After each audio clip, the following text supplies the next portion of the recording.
Right,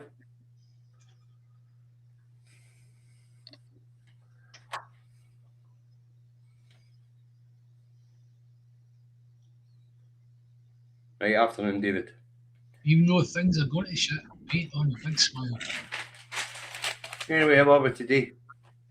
Right. I've been burning the candle at both ends, doing a lot of writing and research and all the rest of it. Mainly on reform and what they're about, and the past and the history and all the rest of it. You'll find it, if you're interested, you'll find it on my timeline. And I do recommend that it gets shared about because really it's pretty ridiculous, really, when you think about it. People are going to vote for us. Scotland has been put in danger by the actions, the machinations of this gentleman called Christopher Holborn, who's a money man that gave £9 million to Reform UK. And it's been hailed as the biggest single donation to any political party. However, I've got news for you. He gave £14 million to the Brexit Party when that came on board to try and force through the Brexit solution. Right, well. And then after it all went pear-shaped as far as Nigel Farage is concerned, where he went, oh, it's horrible, we haven't got Brexit, right? The chap, Christopher Holborn, then gave £1 million to Boris Johnson. Fascinating stuff. The reason why I'm saying all this is because it's a clear and present danger to Scotland. We now have a situation whereby lots of people, so we're told, are going to vote for reform. Okay, apart from the fact they're actually Tories under the skin, right? We're talking about a setup that is against Scotland's people. Well, that's not new there. Sorry? That's not new. Yeah, all right. You're saying it's not new. To some people, it will be, certainly to the people who are going to vote for them. Don't care. I do. I want to stop those people voting for I'm them. taking the attitude of that wee boy the day after the referendum. Bring it on. He'll slap it into them. See, that's the thing. This is sorry for saying this, David, but you're displaying a Scottish attitude that's stupid. Oh, hell mend you! You were told not to climb that tree and you fell off, and that's it. Instead of talking to the child and saying, look, you shouldn't be climbing that tree in the first place. Listen, I don't watch paint dry and I don't talk to fucking brick walls. Oh, David. All right, I hear you, and you're entitled to that opinion. Fucking easy, man. That was easy, man.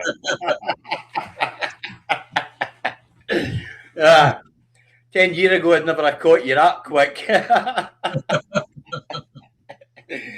let's move on. Let's see who's in. Good morning, good afternoon, Daily Blase. Nice to have you with us. Who else we got? Indy Duck Mel, Robert the Bruce, Charlie Campbell, Spanner Mac, Indy Scott Bryan, Stephen Nicholl, Stephen Kelly. Tories don't get tasered. Hi, Tories don't get tasered. Harry Bendix. Hi, Harry. Chris Fisher. Nathan M. Alistair. Ian McNeil. Yeah, Ian.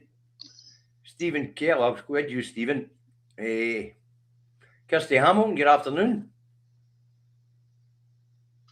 Jade Armstrong. Good afternoon. Laurie Hay. Good afternoon. Chris Fisher. Good afternoon.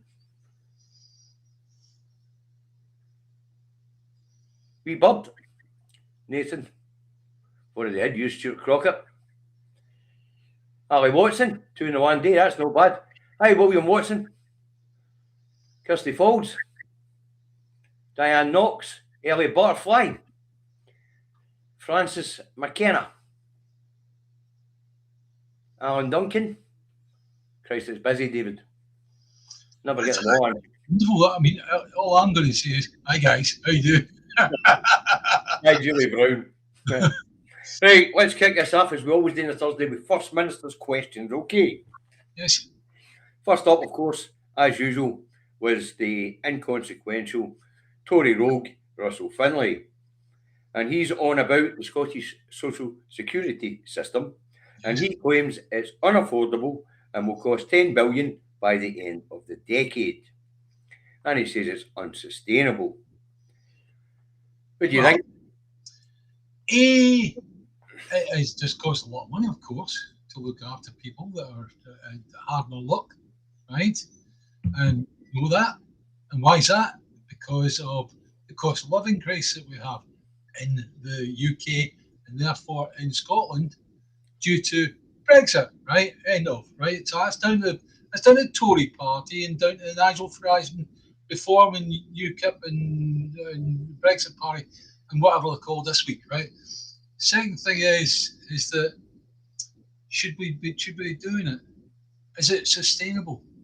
Yes, of course it's sustainable. Well, John, the reason it's sustainable is because if you don't continue it, what you got to do is you're actually going to kill quite a lot of people. Well, John, John's reply was that the system is based on a principle of fairness and dignity, and he insists it is sustainable because of the government's effective budget management. And when we become an independent country, it'll be even more affordable because in actual fact, there'll be a massive upwelling of opportunities that lots of people will take up. People will be carried upward, and whoever's left, Sarah gets like me, one leg. Oh, you'll be like, fuck, you'll be done shortly. I don't know what about that. Seriously, at the end of the day, the cost to the taxpayer at that time will be much less because people will be experiencing an upwelling of opportunities. So, go Scotland, go independence. Right, anyway, second up with Sarwar. Hey, I'm glad Reagan Elite's got his YouTube sorted out, folks. Thanks for letting us know early. Right, second up with Sarwar, he claimed he had damning evidence of a Scottish Government minute showing there was political pressure to open the Queen Elizabeth University Hospital before it was ready. I've been idly interested in this, sort of waiting for it to all get through, right? It's an election nothing. Is it possible it's an election nothing that's making these politicians all come up with shite to post against the SNP? Because that's what it is. Well, this is interesting because if you watch the whole thing, John then says to him, first I've heard it. And he said the first time he'd heard any problems, or the SNP had heard any problems, and this is going by the timeline which I read out on Monday, David, was in 2019 when water contamination problems were alleged, and they ordered initially a maintenance and management review. Right, get this, right? If you live in Scotland and you want a massive organisation like the NHS in Scotland to run without a rumble or a bump anywhere, then you're on the wrong fucking planet, right? Shit happens. It's how you deal with shit that's important. Well, it was a brand new facility, David. It never been done to that scale before.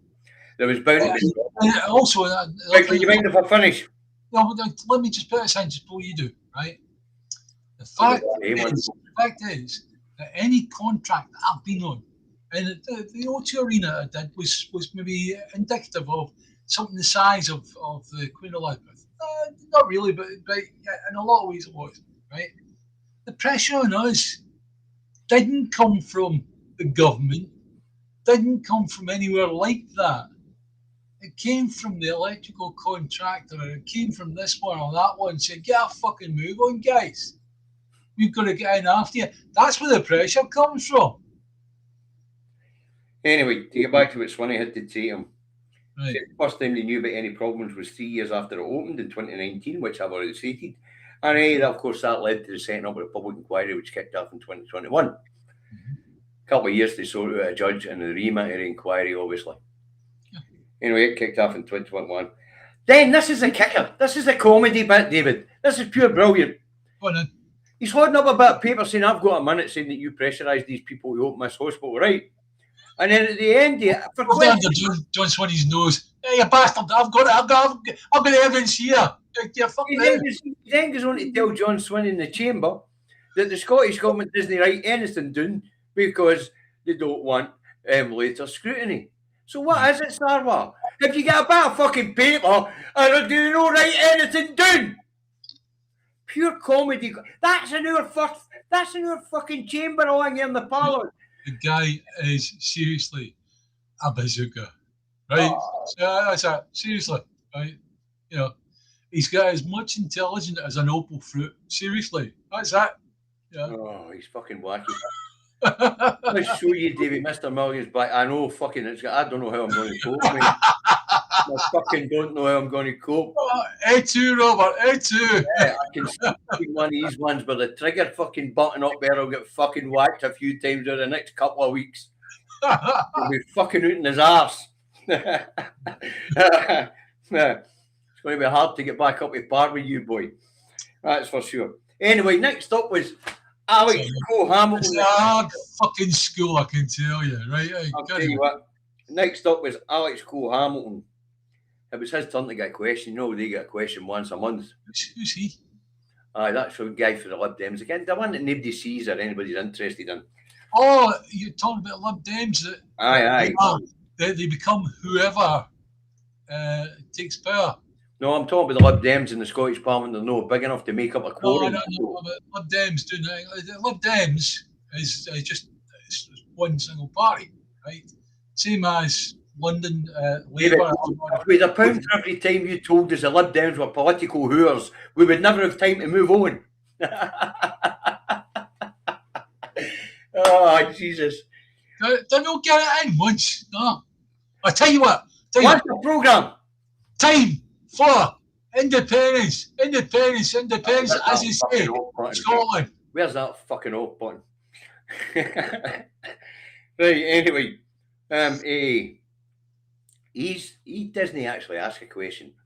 He turns his chance to ask a question into a threat not to support the Scottish budget.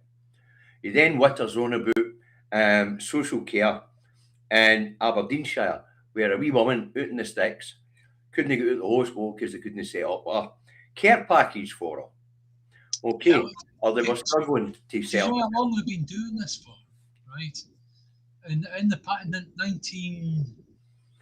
1990s, they called it the DART scheme, where they would actually set up where somebody was going out of hospital. You couldn't just put them out of hospital. You had to make sure that their home setup was correct. And I went through that. If you imagine, I had to leg off, so to look at my house and make sure that everything was okay for me going in the door and be able to do stuff, right? So to measure the door widths and all the rest of it for my wheelchair, right? So what Cole Hamilton's talking about, we've already got, and if anybody is left out of that or is held up, it's purely and simply down to the wheels of things turning slowly, and they do. If you're asking for an ironmonger to go and look at putting a handle on the side of a door, banister on the side of a door, you'll wait weeks for that, right? So at the end of the day, Alex Cole-Hamilton can say what he fucking likes, but it goes nowhere. Can we get back on point now? Yeah, okay. Anyway, John tells him there is a recruitment problem up there, but I'm fed up with John fucking talking about this stuff lightly. What he should have told him is it wouldn't have been a problem if he'd have backed the National Care Service to run alongside the National Health Service. You fucking wanker. You're the cause of the problem. You're not the answer. Hey, any excuse for a rant. Fuck off. But it's true, David. Imagine going into that chamber and asking about problems in social care when the solution was there and the cuckoos in the nest torpedoed it. Yes. It's a bit like people talking about the duelling of the A9, right? And the reason that was put off, it took so long, is because the Cuckoos and Nest forced the issue of producing the tram system in Edinburgh, if you remember. Yeah. I dare say it was in the mix, aye. So at the end of the day, it's like, if there's any hold up, it's their fault.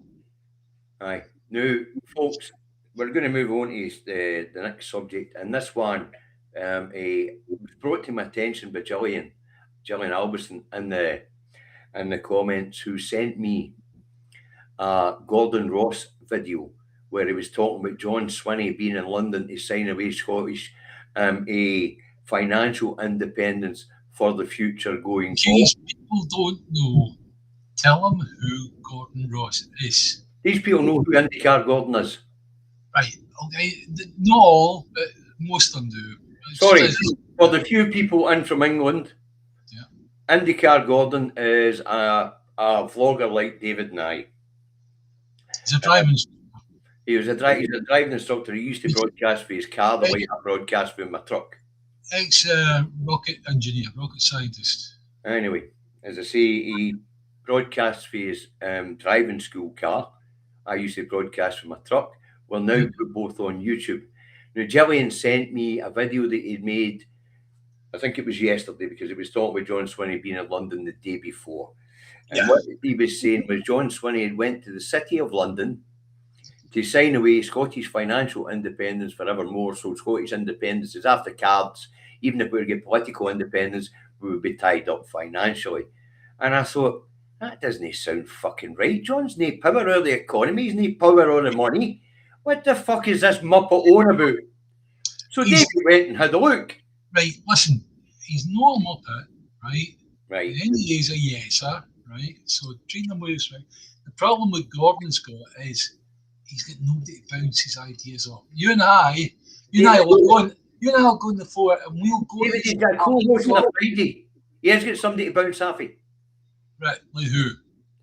I don't know who's co-host is. I don't watch him on a Friday. I don't watch him at all. Somebody talks through what his thoughts are. Obviously, somebody had. What I can tell you is either he was trying to mislead the people of Scotland and hadn't done his homework, or he'd misunderstood the situation. I think he's misunderstood the situation. So anyway, folks, Gillian sent me this video and I went and watched it and I went, this is nonsense. But there's something familiar here. And this is January. And annually, every year, the City of London and the Lord Mayor of the City of London host a Burns supper, and a Scottish dignitary is invited. It's all about tradition. Also, once a year, the mayor or whoever, the head leader of the Scottish, of the London Square Mile, stands with a sword and lets the monarch of the monarchy, King Big Ears, Charles, whatever his name is, then lets him in. Aye, because they can't enter the City of London without permission. That's right, because it's a different country. That's right, but that's beside the point. Anyway, John Swinney was doing there for the Burns supper. I'll put it up. Where are we? This is on the City of London Instagram page, folks. Okay. And I'll read out what it says. The picture is John Swinney, the Lord Mayor, the Lord Mayor's wife, and the board of some of the board members of the City of London. Anyway, City of London Corporation. The City of London Corporation hosted the First Minister, John Swinney, at our annual Burns Night dinner this week. Ahead of the evening, the Lady Mayor and Policy Chairman signed a renewal partnership agreement with the First Minister, reaffirming a shared commitment to collaboration between Edinburgh and the Square Mile. Nothing to do with politics. We're talking about finance and we're talking about private businesses here. Can I just say something really important about this? Right. Aye. Really important thing is that John Swinney should have had more sense than to wear that particular kilt because it clashes with that fucking carpet. Anyway. Anyway, back to what it says. The agreement builds on world-leading strengths in green and sustainable finance, fintech data, and AI, while also supporting the creation of real ladders of opportunity in financial services within widening access for people from disadvantaged backgrounds. Who's one of the major shareholders of FinTech? Well,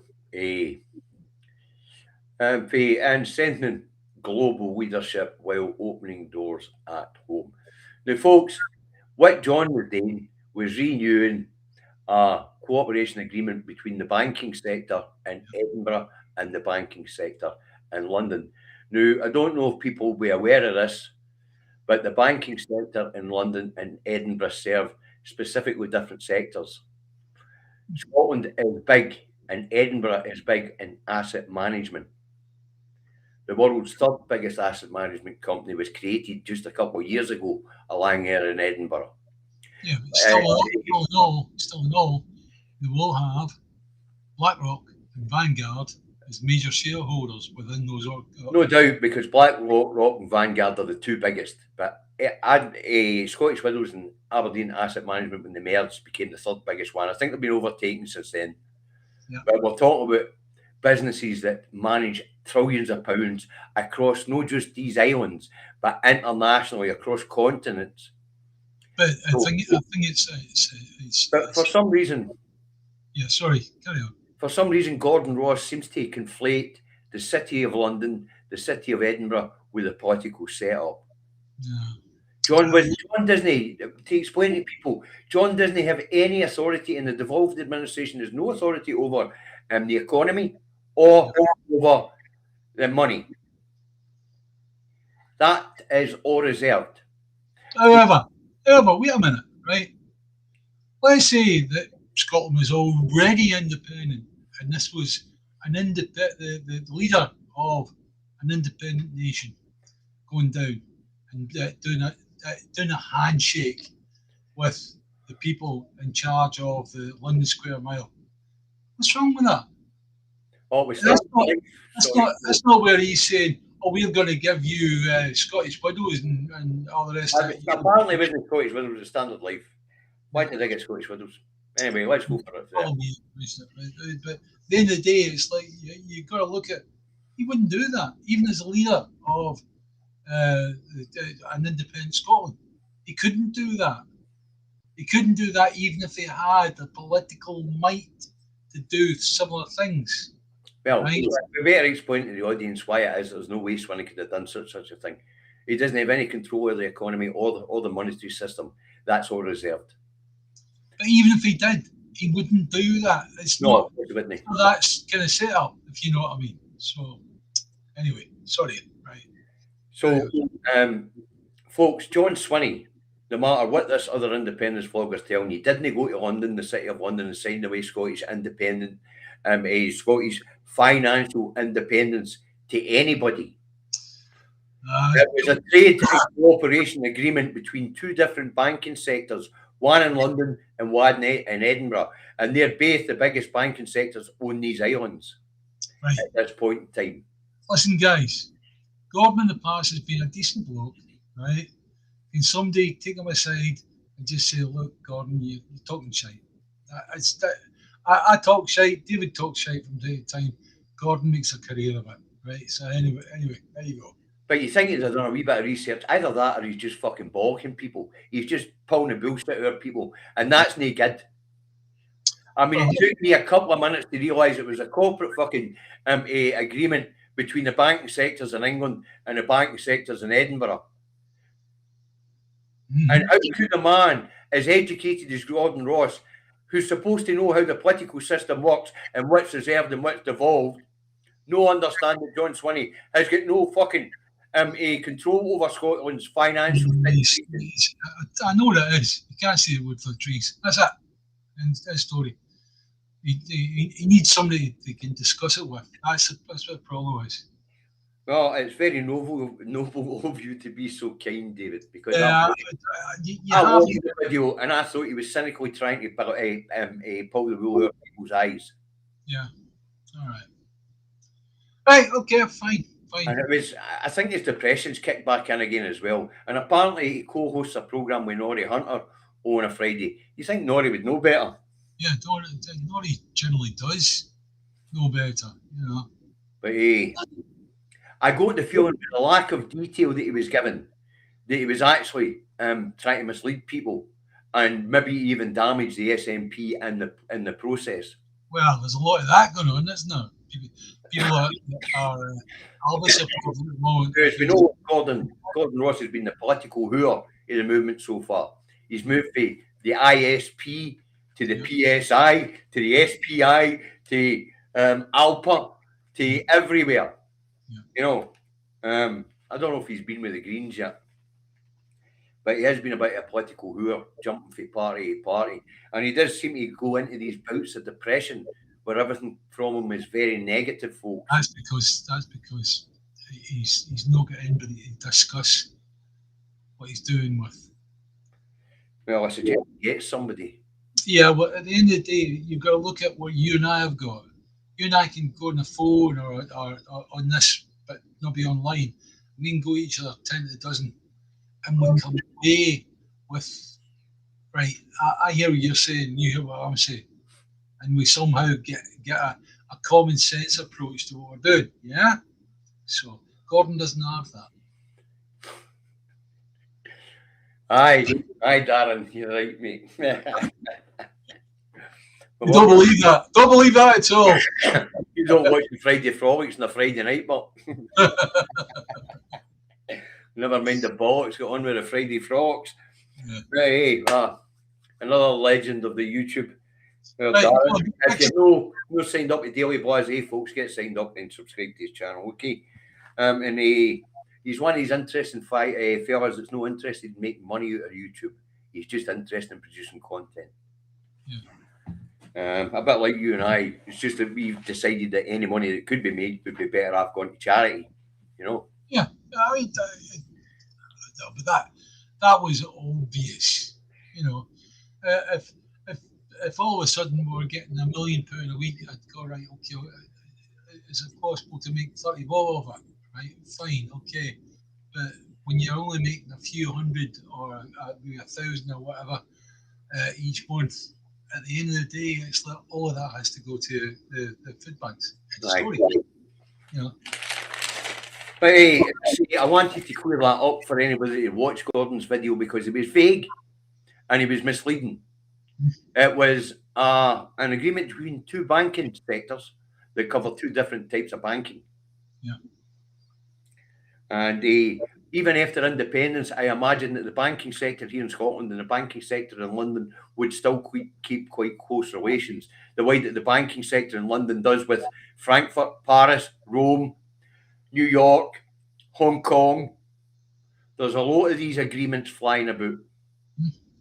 But for Gordon Ross to come on and broadcast a programme claiming that John Swinney had sold out Scottish financial independence forevermore, without understanding that John Swinney has no control over Scotland's finances other than what comes in the Barnett consequentials and the Scottish Block Grant, I thought that was a bit naive of Gordon, and that's what made me think it was a very dishonest piece. Well, also when the truth comes to it, right, it's not about written agreements. Until we're talking agreement, purchase agreements, money agreements, whatever, right? We're talking about agreements between businessmen and businesswomen, right? What happens is it's all done through pressing the flesh. They all have a meal, good laugh and joke about things and all the rest of it, right? At the end of the day, that's remembered. That's why you get the saying, if you're going to make an arse of yourself at a business meeting, make sure everybody remembers that you took your trousers off and stood on top of the table and did the Highland fling. Because at the end of the day, people remember you. Right. Well, I've never done that long. I just thought it was disingenuous. I know you've not seen the video, but a lot of your viewers here might have seen the video. And if you watch the way he puts the content out, he's very vague. Yeah. There's no information really. Yeah. And he talks about how long the agreement's going to last. Well, has he done it before? Yes, he has. On the way he has. He has, aye. It was deliberately vague. The folks, it only took me 2 minutes to find the information and to find out that John was representing the Edinburgh banking sector on this particular visit. He'd been asked while he was down there to represent them and sign the agreement on their behalf. But it was a commercial agreement between two banking sectors. That's all it was, folks. Right, let's move on. This one's of interest to you and I. David, Scottish Court of Session gives go ahead for judicial review into the prescribing of Palestine action. It'll only make a difference to me and you when in actual fact it comes out and it either ends up getting pushed down to the Supreme Court, or somehow they say, right, fine, no, Davy, you're both going to court and you're probably going to serve 14 years in prison. So that's the only two ways it can go. Well, anyway, the case was brought by Craig Murray, and the action to Craig Murray brought the action to the Court of Sessions a week or so ago, and well, it was quite quick. I think, to be honest with you, that the beak involved was he was already open to the idea. Aye, yeah. I think it was Hamill. Yeah. Wasn't it? No. Yeah, and at the end of the day, the solicitors or the advocates for the UK, they were going, oh no, just put it off. See, you can get it off until after the election and the rest of it, right? I tell you what, let's not put it off until after the election. I've had enough of sitting with a charge on my head, and so have you. Oh, I don't give a fuck about it. Makes me to me. David, just something. I know you don't give a fuck about it. That's just the way you are. But you imagine, I'm what you call, I'm the quintessential law-abiding citizen. But you're in the wrong fucking job as a political activist, you bampot. Maybe you're right. We've been known to get involved in direct action and all sorts. And you and me particularly have been involved in all sorts of boycott actions and things like that. Civil disobedience actions. So you could expect eventually you get your cuff rattled, David. To be honest with you, the best thing of a lot was the BBC, the Pacific Key thing. Aye. Right, we gave them blowing ballyhoo, you know. Anyway, representing Craig was Joanne Cherry KC. Aye. She tells the judge that this is about the clamping down on liberties. It's good that Joanna Cherry's taken up the chalice as far as that's concerned, because don't forget, it was Joanna Cherry that nailed Boris Johnson's feet to the floor when he shut down Parliament in London. Do you remember that? Aye. He closed Parliament in London. Parliament case, that's right, aye. And it was Joanna Cherry that fought that one and beat the bastard. Well, anyway, she tells the judge that this has to do with the clamping down the civil liberties here in Scotland by the Parliament next door. Specifically, Section 10s or Article 10 and 12 of the ECHR, and that is the right to expression and the right to assemble. Yeah. As I say, can you imagine the people that stood there with a wee bit of card that said "Not my king" and were locked up for that? Will have used the exact same argument in the courts during that in Scotland during that time, because there was people locked up for carrying a wee bit of card. Well, they were arrested at the time, but none of them, procurator official didn't bring any charges against any of them. Right. Anyway, as I say, this Court of Session has moved quickly. The UK lawyers asked them to no take the case because it was being heard in the High Court in London. But the Scottish Court has taken a different point of view and said, no, there will be an independent Scottish review because it has impacted on Scottish citizens' rights. Yeah, and it's a different legal system. Excuse me. Right. So, as I say, the Court of Session has moved quick. The next, they've granted it. So there will be a proceedings hearing on the 23rd of February, followed by two substantive hearings days in March and the 17th of 18th, where the judges, there'll be a panel of three, will retire to consider the ruling. Yeah. But for the Court of Session, David, that's fast. Yeah. Also, you've got to look at the judicial review that's going ahead down England. Yes, that's going very slow. And seemingly, I'm not going to say anything about it because, in actual fact, it's rather sensitive. but the three judges that are going to make the minds up on that, there's a lot of questions being asked over that. And if you want to find out about it, Google it yourself. And we're being told by Mike McPherson that Gordon Ross and Noddy Hunter, his Noddy Hunter show Hod My Jacket. It's not a political show. It's more like a consumer advice show. Nothing political. All they talk about is wind farms and house prices. You're a bit right for a couple of middle class fellas. So Stephen Kelly thinks I've come to the Tory party. Oh, that's his natural home, Steve. Ian McNeil says the SNP are only needing one big turnout and may required. Absolutely right, Ian. I'm starting to feel sorry for poor Kemi. She's Kemi Barrow. My goodness me, how embarrassed is that? I was getting a bit sorry for Sawa because he was getting constantly thrown in the bus. But Kemi Barrow, she's in charge of the whole fucking lot, right? And yet she's been thrown in the bus. A lot of people going, yeah, I'm a Tory to the end of days. And then, excuse me, I'll get this door. It says, enter here to the form. enter here to become deformed. See, the court doesn't move that fast. No. Yeah. The court is moving very, very fast. And I wonder how quickly they'll come out with a ruling. Oh, no, you've got what's very interesting to you and I and the wider public here should be the pressure that will now be put on the judiciary here in Scotland to rule in favour of the UK government. No, but you've got to look at on the other side, people in Scotland, not you and I, the pair of scruffs that we are, right?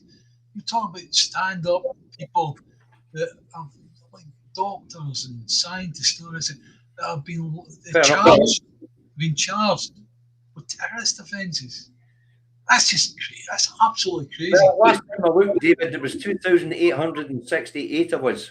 Yeah, that's right. So do you know how many people has been arrested a day? And I'm watching a number each week to see how many it goes up by. Yeah. You know, but as I say, that's moving fast for this quarter session. Nothing ever moves that fast in the quarter session. You know, what happens if it gets thrown out? Do we get lawyered up? I'm not getting lawyered up. I'll face the judge myself. No, I'm talking about if they put this out in Scotland, there's no longer any prescription in Scotland. You know, David, if the Scottish courts rule against what the UK government did, it'll go to the Supreme Court for appeal. So the Supreme Court will do what they're told. No, the Supreme Court will always does. It'll look at whether it was done correctly under Scottish law, and if it was, it'll tell the UK government to fucking do what it's told. Same as it did with Joanne Cherry case over the prorogation of Parliament. Yeah. All right. Okay. All right. It will tell the Supreme Court will tell the UK government to abide by the ruling of the Scottish court. Yeah. It's set a precedent here. It's only if it's not been conducted correctly under Scottish law that they'll overturn it. Yeah. When it came to the decision on who had the right to hold a referendum, that was a different matter altogether. That was based on the 1998 Scotland Act, was already a written piece of legislation in law. Yeah. Different issue altogether. Right, let's move on to Lord Offord and his press conference to set out his policy programme for the Holyrood government. What a fucking disaster that was, David. Yes, back to the workhouse, you ruffians. Seriously, that's what it's that's the flavour of what was put across by the national reporter that sat in on that news conference that Offord ran. I mean, seriously, you wouldn't believe the way she described the man, right? And it's like we're back to the Victorian days of the workhouse if we let this bastard anywhere near the reins of power. Anyway, his plans is to cut $2 billion for the Scottish budget by realigning the Scottish tax system with the English tax system, which will cost apparently $1.2 billion. But he'll get that $2 billion by cutting 9 billion worth of green policy commitments, which, according to him, by cutting 9 billion of green policy commitments, he'll manage to raise 2 billion. So in other words, to make it right, Lord Orford will have shite and Scottish water just to save money. The Fraser of Allenster Institutes have listened to what he had to say and the little bit of information he's given out and went, aye, right, heard that. But this is the interesting bit. It shows you how great their maths is. Right? Apparently, they're going to cut 9 billion in green policy commitments to save 2 billion. What are they going to do with the other 7 billion? Squirrel away in their back pocket. He's grabbing figures to make them sound important. You know that. Well, the big advantage we're not going to get out of this. Hang on, one point I'll make, right? Oh, please make it. Forget the guy's name, right? But I think he was a councillor in one of the English councils, right? He'd been interviewed, and he said, "Do you realise that in London, over 55% of the rented homes are rented by people that are not British?" And the guy that was interviewing him said, "That's hogwash. In actual fact, the real figure that has been investigated is something like 12%. Reform will say whatever they need to say in order to win votes of idiots that don't have the brains to go ahead and question it." Well, you know, it's interesting, David. How could that be possible when 87.6% of people in England are white? Yeah, exactly. Only 12.4% are not white. Yeah, sorry. And here in Scotland, to our shame, and because of UK immigration policies, we're still 96% white. Yeah. Anybody that claims that they're seeing a dark face in every corner is a fucking liar, unless it's a coal man. Yeah. Well, I know that's effectively how reform, or whatever it's called this week, would have you believe. Yeah, and that's why we've got to call it out with actual figures. Yeah, but the thing is, so it's all very well you and I calling out these things for the figures that we draw up. Also, I need everybody that's on here. The Office for National Statistics do this one up. I expect everybody that's watching here to do exactly the same as we are doing, which is look at the actual truth that's going ahead and pull it out and push it in front of people all the time. Because at some time, you've got to look at it this way. You may be talking to just the right person, or cut their head off and lose reform any standing in Scottish politics.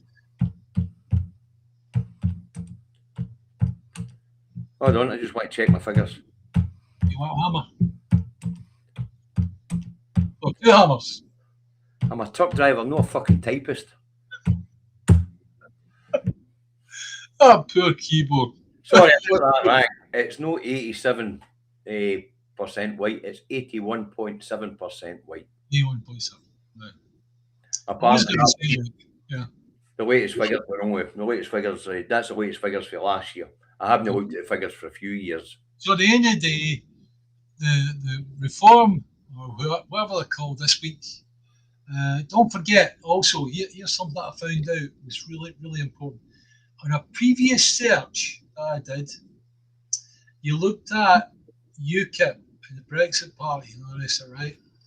And it said that Reform, UKIP and Brexit Party are one and the same party. Now, if you do the same search, this is important, to say that the Brexit and Reform are one and the same party. UKIP was a separate party, right? But when you look back at the genesis of it all, who set all of them up? One certain gentleman called Nigel Farage. Very interesting. Nigel Farage had the money man, Christopher Holborn, to push money into it to make the whole thing run. End of story. Right, and according to the latest census, it's 94.9% white for Scotland, and the 87% white is UK white. Yeah. Just wanted to make sure the figures were right, folks, as we try our best not to misinform you. These are based on figures for the 2021 census, the last census. Yeah.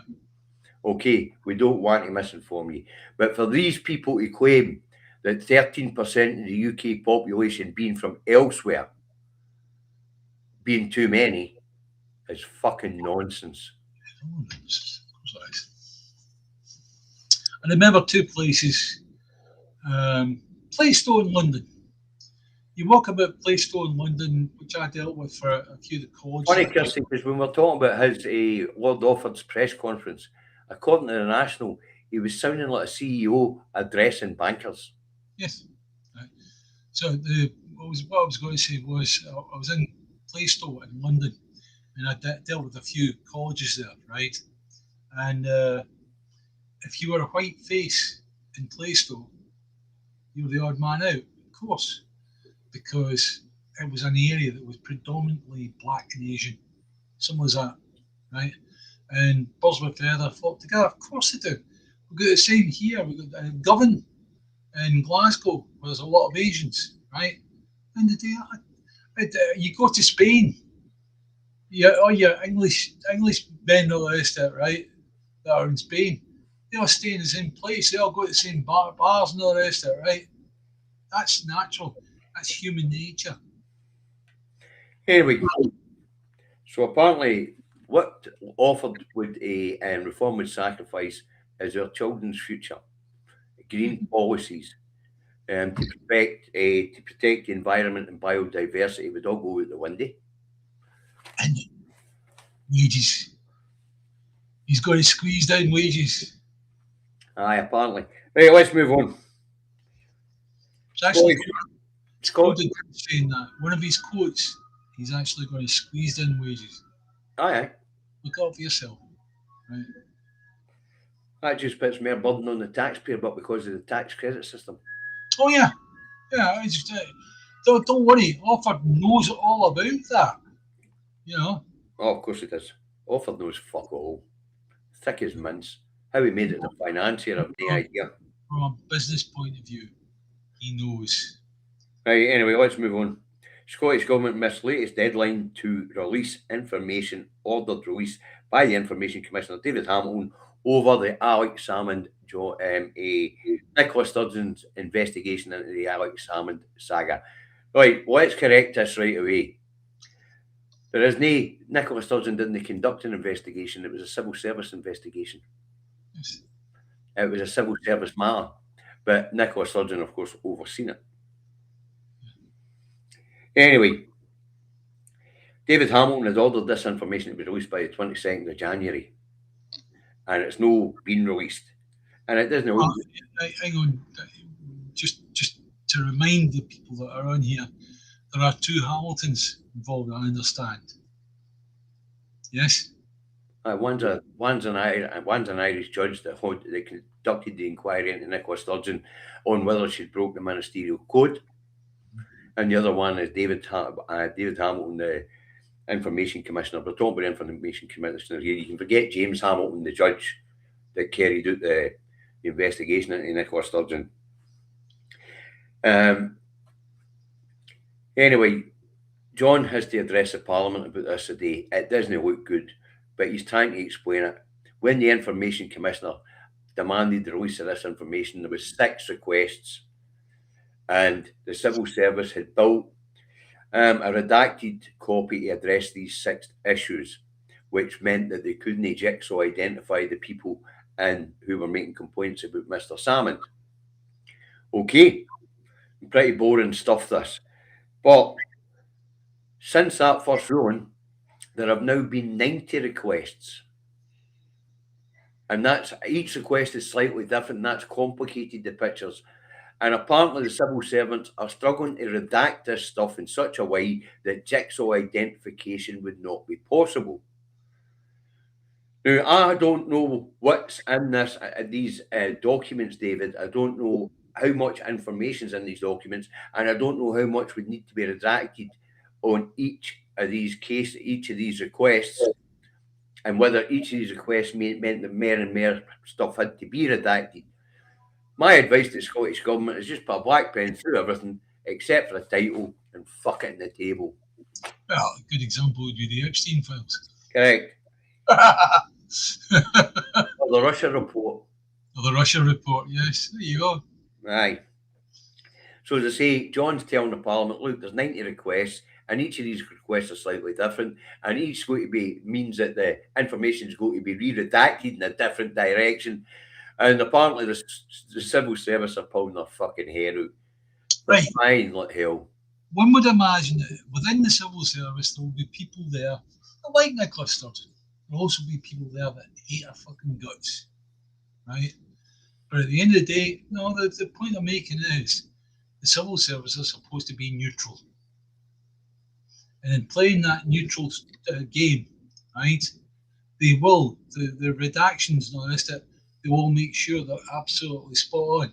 So if they're taking a bit longer to get the information out, what's to stop the head of the civil service talking to the judge and saying, do you mind, give a break here? We're trying to finish the job for you. Well, I'm afraid the head of the civil service is going to have to talk to the judge here, because David Hamilton's taking it back to court. Yeah. No, I don't understand how complex this is. I haven't seen the documents. I don't know how much information is contained in them. Yeah. And I don't know whether one page. Well, what I will say, David, what I will say is it doesn't look good. Yeah. At the end of the day, it's like what we talking about? We're talking about a lady that's now she's getting to her Swan days, and it's like it doesn't matter whether the two of them are found to have been going at each other's throats with knives. End of story. It's gone. That time is gone now, right? Well, anyway, now we had a few more subjects to cover, but we've went on too long, so we're just going to finish off with Sarwar made to look like a liar again. McFadden throws Anna Sarwar under a bus 100 days out for the Scottish election. Do you know what he's done this time, David? Go on then. Pat McFadden has come out and said that the Labour review into whether the WASPy women should get compensation is finished and they're not getting any. End of story. That's right. And you look at that, and that is the shittiest bit of policy that I've ever heard in my life. There was a thing of come on. We're maybe going to do it, or maybe going, and then eventually when it gets this far, no, fuck off. That's it. We're done with you lot. You're not getting a penny. That is so unbelievably inhuman. But at the end of the day, something that Dave and I were talking about today, am I surprised? No, that's Labour. Well, I'm going to give you a wee bit of respite and let a montage of Anna Sarwar's lives play for a wee second, David. Okay, go on. And I want to thank Sarah Curry for it. It's on her timeline. Yep. So here we go. I don't pretend that Scottish Labour has all the answers. Let me say it directly, John, and read my lips. No austerity under Labour. Rachel Reeves's first major intervention as Chancellor was to set out a black hole in the public finances, cutting winter fuel payments to pensioners. They didn't hear about that. A whopping tax rise, in fact. This budget raises taxes by £40 billion. Would you step in to save the refinery? We would step in to save the jobs at the refinery, and we would put hundreds of millions of pounds behind it. Scotland's only oil refinery will close by the end of June. You said you'd save the jobs during the election, and now you're not. This is a privately owned company. Do you think this is an apology to the voters who thought you were going to save the jobs? This is a privately owned company. This is a privately owned company. But you made the promise. If Scotland votes no, will this country still be in the European Union in 10 years' time? I'm confident the answer to that is yes. The real test in terms of Scotland's place in the EU comes from this referendum. So the best way of dealing with this is to vote no in this referendum. Although the UK overall has voted to leave the European Union, Scotland opted for remain. Officially out of the European Union. I've always supported permanent membership of the single market and the customs union. There will be no return to the customs union, no return to the single market. And as Sarwar said, under my leadership, WASPy women will finally receive the justice they deserve. The government rejected compensation payments to women affected by changes to the state pension age. There should be no scheme of financial compensation. let's clear up one area of confusion over this GB Energy idea of yours. Will it create power itself? Well, I'm happy to clarify this because I think only a set number of people are deliberately confused. Having our own energy generation company. Well, no, it'd be an investment vehicle, so not an energy company. It will not generate energy of its own. It will give money to other private companies that will generate energy. I don't think anybody out there thinks that somehow myself or Keir Starmer or Ed Miliband is on a bike trying to turn a wind turbine. GB Energy, a publicly owned energy company that will bring down people's bills. Energy bills again set to rise. How much do you care about making Anna Sarwar First Minister? I don't pretend that Scottish Labour... A wee reminder, folks, a party political broadcast on behalf of the SNP. Just remind you what a fucking liar Sarwar is. Thing is, right, we get rid of, well, we become independent, right? We get rid of all the cuckoos in the nest, we call them, right? Then we get a situation whereby the ALBA have got themselves back up to the point they've got some representation within Scotland. Because you imagine Labour's gone, Tory's gone, but unless they've set up a separate Scottish account, right? So we're still going to end up with idiots like Sarwar in the Scottish Parliament. It doesn't matter if we become an independent country. David, it does matter if we become an independent country. Oh, yeah, but I'm saying it won't matter from the point of view of there'll still be the cuckoos in the nest. I don't think there'll be cuckoos in the nest, but there'll be idiots. There'll be idiots, yeah. I mean, there'll definitely be idiots, but that is to remind everybody as we run into this election what sort of liar Sarwar is. Yeah. And what a bloody montage that was. Yeah, also you've also got to take into account what was said today about reform. Actually choosing whatever lies you like without anything being checked and just put out there to get idiots that wouldn't think of challenging any of it to vote for reform. You know, and when you've got certain parties that are doing their best to be truthful, right? I'm talking about perhaps the Greens, perhaps SNP, right? And the rest of them, I've got to say, what are you doing, guys? Why are you lying to the Scottish public like that? Why are you trying to get votes under these conditions? That's your old chap. Anyway, David, we're out of time again. And we didn't manage to leave Scotland's shores today. It doesn't matter. It doesn't matter. There's an election going, and it's time for independence, independence, independence, as I say in Scotland. It would appear that Pete's music has got his eyes on the prize because he agrees with you. Yep. Right, folks, thanks very much for your kind contributions to the Food Bank / Baby Bank Fund today. Mention which, and up pops a wee contribution from Scott Haynes rather than Lanark. Thank you very much, Scott. Thanks to the moderators for moderating. Thanks for the other YouTubers who generate their own content for popping in and supporting the channel. Daily Blase, Reagan O'Eat, and many others. Andy at Screen Cleaner. And thanks very much for being your usual cantankerous old cunt, David. I'm not cantankerous. What are you saying? Right. What are you saying? It's great to be having you back. It's great to have you back. You might be hard work, but it's fucking easier with you. It really is. Well done as well in managing your way through a second full program. Well, I was going to use a magic word there, supercalifragilistic, but I didn't need to. There you go. No, but it's good to have you sit and make it through another full program, David. Just so you know, folks, if you ever hear me say supercalifragilistic, you'll see me disappearing. Aye. But you nearly disappeared earlier, you bam you. Forgot how much hard work it is working with you. I should know better after 15 years. Oh, but it's good though, because what's happening is people are getting truth, and getting things that are pushed through that is hard fought truth. That's what it is. Well, anyway, as I say, It was good. It's good you made it through a second programme. We're starting to get back into swinging again. And eventually, I'll forget about how much hard work you have and we'll get into it really properly again. God, a couple of weeks with you getting on my nerves for 2 programmes a week.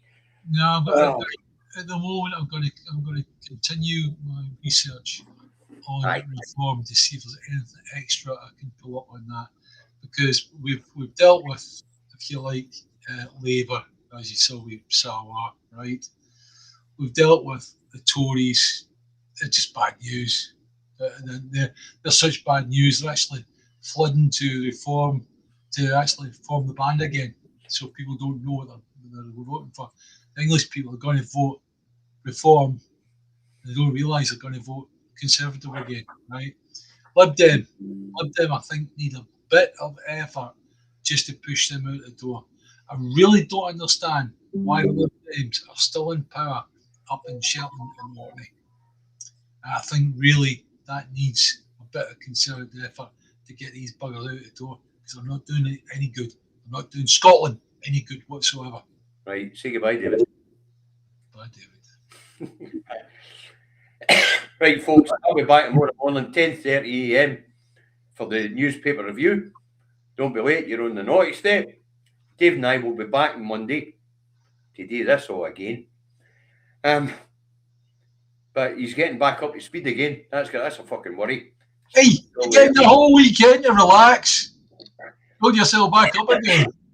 Fuck's sake. And apparently we've to piss off a pair of cantankerous old goats. No, I tried for Pete's music saying cheers, you pair of cantankerous old goats. Right, see you later, guys.